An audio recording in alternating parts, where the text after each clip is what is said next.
This is Black Wall Street Chronicles, and we're back at it again. Thank you for listening to my podcast. Today in this episode, we're going to talk about the Francis Scott Key Bridge. Yeah, the Francis Scott Key Bridge on the Interstate 695 by Baltimore collapsed on a bad shipping accident. The ship ran into the bridge and it collapsed. But before we get started, I have some announcements. This podcast is also on my YouTube page called Black Wall Street Tech. It's also on my YouTube page, Black Wall Street Tech. If you click Black Wall Street Tech, I should come up. You can subscribe to me and listen and watch the 176 videos I have on that platform. Okay, so we're going to talk about who Francis Scott Key is. Francis Scott Key was an American lawyer, author, and poet from Frederick, Maryland, best known as the author of the text of the American national anthem, the Star-Spangled Banner. Key observed the British bombardment of Fort McHenry in 1814 during the War of 1812. He inspired upon seeing the American flag still flying over the fort at dawn and wrote the poem Defense of Fort McHenry. It was published within a week with the suggested tune of the popular song to A Crayon in Heaven. The song with Key's lyrics became known as the Star-Spangled Banner and slowly gained in popularity as the unofficial anthem, finally achieving official status more than a century later under President Herbert Hoover as the national anthem. Yes, the Francis Scott Key Bridge was basically named after Francis Scott Key, the man who wrote the Star-Spangled Banner. So, let's read some articles about the catastrophe, because that's exactly what it is, and these articles are going to explain why. This article is from Fast Company.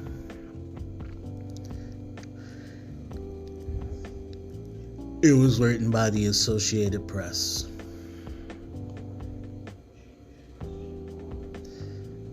Rebuilding Baltimore's collapsed Francis Scott Key Bridge will take anywhere from 18 months to 7 years, experts say, while the cost could be at least $1,400 million or more than twice that. It depends on factors are still mostly unknown. They range from the design of the new bridge to how swiftly government officials can navigate the bureaucracy of approving permits and awarding contracts. Realistically, the project could take 5 to 7 years, according to Ben Schaeffler, an engineer professor at Johns Hopkins University.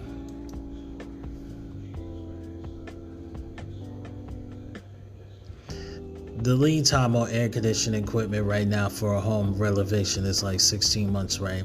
Schaefer said. He continued.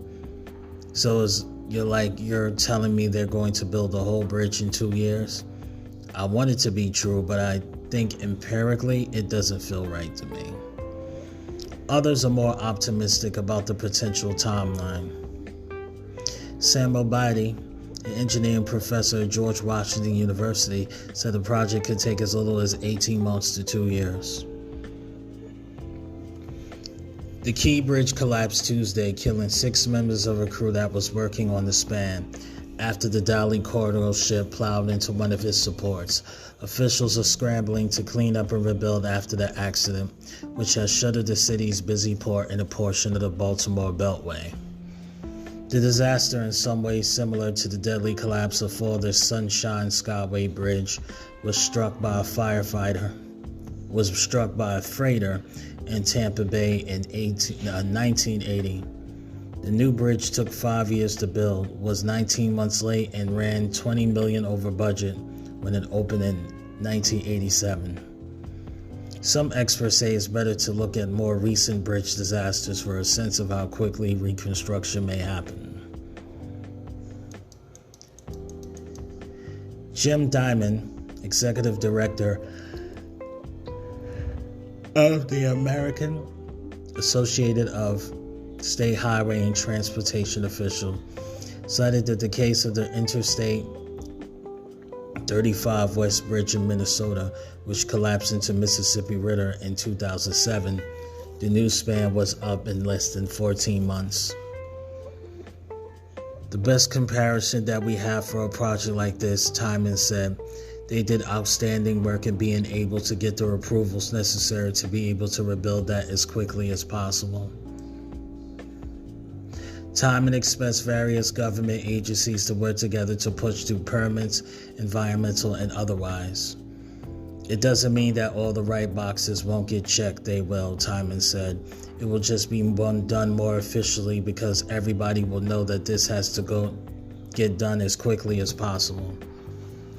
One looming issue is the source of funding. President Joe Biden has repeatedly said the federal government will pay for the new bridge, but that remains to be seen. Hopefully, Congress will be able to come together to provide those resources as soon as possible so that does not become a source of delay, Timon said. Minnesota Senator Amy Klobuchar helped to obtain funding quickly to rebuild the I-5 West Bridge in her state, but she said replacing the Baltimore span could be more complicated. She noted that the I-35W bridge, a federal interstate highway, was a much busier roadway with about 440,000 vehicle crossings a day, compared with about 31,000 for the Maryland bridge. But there's a will, there's a way. You can get the emergency funding, Klobuchar said. It's happening all over the country when disasters hit. And the fact that this is such a major port also makes it deserving of the making sure that this all gets taken care of. Batty, the George Washington Bridge University, said that the cost could be between $500 million and $1 billion, with the largest variable being the design. For example, a suspension bridge like San Francisco's Golden Gate will cost more, while a cable-stayed span like Florida's Skyway Sunshine Bridge, which handles weight using cables and towers, will be less expensive. Whatever is built, steel is expensive these days. There's a backlog for I-beams, Batty said, plus a limited number of construction companies that can tackle such a project are already busy on other jobs. A project like this is going to be expedited, so everything's going to cost a lot more, Batty said. Hodo Gango-Ryo, a West Virginia University engineering professor, said that the project could cost as little as $400 million, but that's only if the old bridge pier foundations are used. Designers may want to locate the new supports farther away from the shipping channels to avoid another collision. That's going to be more steel, more complicated construction, and more checks and balances, Gango-Ryo said. It all adds up. Norma Jean Matti, an emeritus engineering professor at the University of New Orleans, said replacing the key bridge will take several years, even if it's a priority. The process of designing the span, getting permits, and hiring contractors takes a lot of time, and then you have to build it. It's quite a process to actually get a bridge of this type into operation, she said. This is from Ben Fairley and Brian White, a report from the Associated Press. Yeah, so the bridge might take about 10 years to get into operation. It might cost about $500 million to $1 billion. Let's read another article.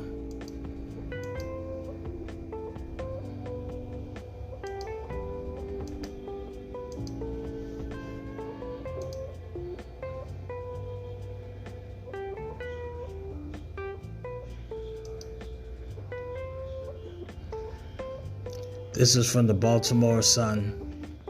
Key bridge collapse. Thousands of Baltimore port workers face uncertain future. Paychecks will soon run out for thousands of workers who handle cargo on Baltimore's docks, and the Regis port is starting on what could be a long, uncertain path. Vessel traffic to and in from the port of Baltimore's numerous terminals have been blocked since early Tuesday, when the Francis Scott Key Bridge was struck by a freighter and crumbled, killing 6 people. 2 bodies were recovered while 4 more people are presumed dead. With the partial port shutdown, little workers left on the lost shoremen, counting among the port's 19,970 cargo workers at both public and private terminals. For now, workers are unloading and developing cargo from strips that dock north of the bridge before the container ship at Dali hit a support pier just before 1:30 a.m. Tuesday. One more vessel loaded with autos offered a bit more work when it arrived Wednesday at Trade Point Atlantic, the Sparrows Point logistics hub outside the blocked waterway. But work at the is typically one of the nation's busiest ports is about to drive up. We have very little work left, maybe lasting a week, said Scott Cohen, president of the International Longshoremen Association, Local 333. We're going to have quite a bit of people out of a job and not receiving a paycheck very shortly. It's going to be soon. This local represents about 2,500 members and at least 2,000 are expected to be left jobless, Cohen said. But they are part of a much bigger daily workforce of 8,000 people, including terminal, rail, and tugboat operators, pilots, and truckers who have been directly affected, Governor Westmore said in a news conference Thursday evening.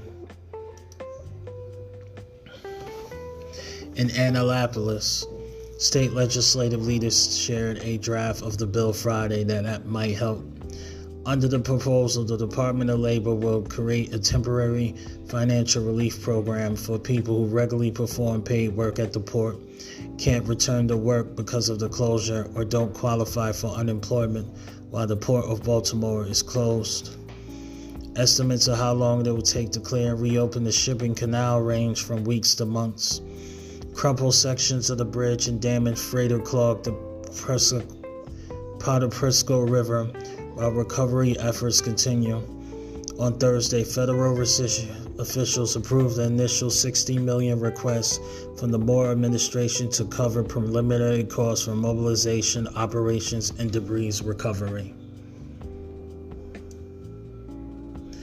The number of direct and indirect jobs feeling the impact, at least 100,000, represents 10% of total employment in the Baltimore area, said Jeremy Schwartz, chair of economics at Loyola University of Maryland Sellers School of Business.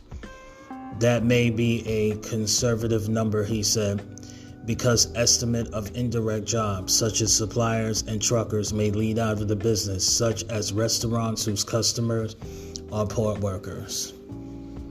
These workers and their families are currently going to be hurting without relief, Schwartz said. That's going to be a big strand of those families. Of course, those no fault of their own.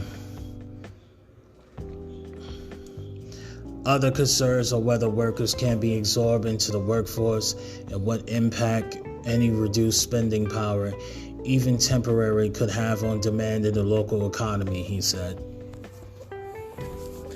The labor market in Maryland probably has never been stronger, with low unemployment, he said, so it's possible that the economy is better dated than other times to absorb some of these workers. The economy's strength is at least a plus. If it takes longer than expected to clear the channel, however, the port risks losing people with specialized skills, and or they could make it more difficult to recover, Schwartz said. In the short term, Cohen hopes that more car-carrying vessels will arrive at single berth at Trade Point, home to auto terminals for the BMW, Volkswagen, and miles of rail houses for Amazon, FedEx, McCormick & Co., and others. On Wednesday, the Wolfsburg, a regularly scheduled roll-off festival for the Volkswagen, arrived at Trade Port. It was the first cargo to arrive since the bridge collapsed.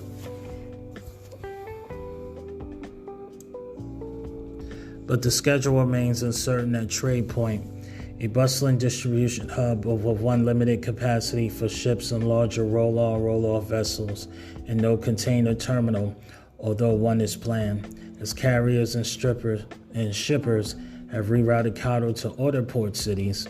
Cohen worries that some of the Trade Point's regular arrivals have been and will be diverted too. Trade Point officials said this week that they have been increased communication with shipping companies a hope for taking in directed cargo. Trade Point Atlantic has an existing roll-on, roll-off operation that is well equipped to handle additional levels of cargo. An official said in the email Thursday, plans to accept redirected cargo are underway, including the ability to handle the increased capacity. Kerry O'Doyle, Transport's managing director, said that the hub will offer facilities that authorities can use while clearing the channel so as to enable shipping to resume more quickly. The logistics hub has resumed operations Wednesday and after assisting in search and recovery efforts Tuesday. Trade Point Atlantic is committed to being an active partner during the recovery, cleanup, and rebuilding process, Doyle said in a statement. Between 100 million to 200 million of goods sales in and out of the port daily, U.S. Secretary of Transportation Pete Buttigieg said at a White House briefing Wednesday afternoon it handled a record of 52.3 million tons of foreign cargo worth $80 billion last year, and ranks the first among the nation's ports in the volume of autos, light trucks, heavy farm and construction machinery, imported sugar, and imposed gypsum. The port generates $3 billion in personal income annually. Senate President Bill Ferguson, a South Baltimore Democrat, said that Wednesday when announcing along the other leaders in the General Assembly plans for the emergency legislation to offer economic relief to the displaced port workers and small businesses that serve that port.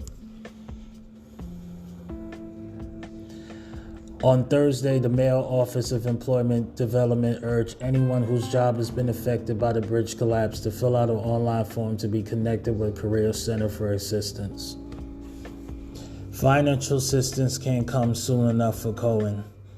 We need to put money in the pockets of people who are not getting a paycheck, so you can pay their bills, feed their families, and take care of their daily needs.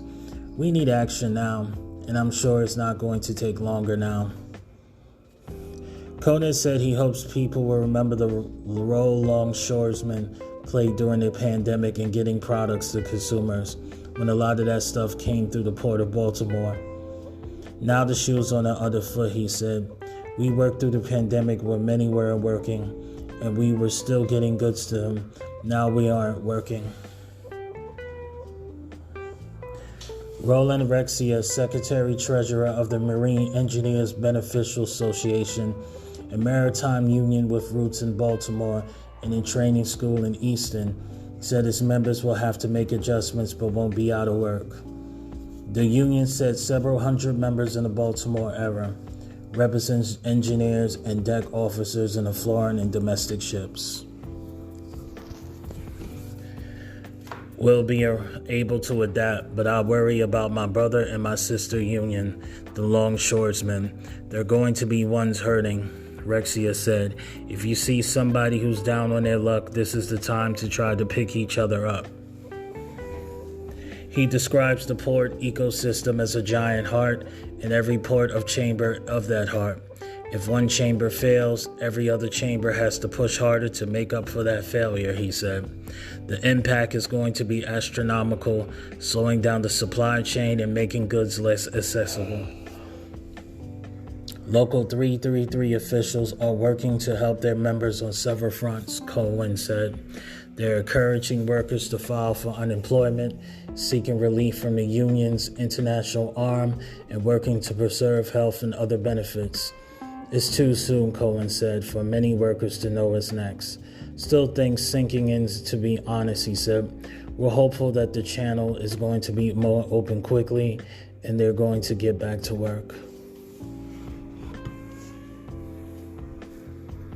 Yeah, so again, this article is from the Baltimore Sun.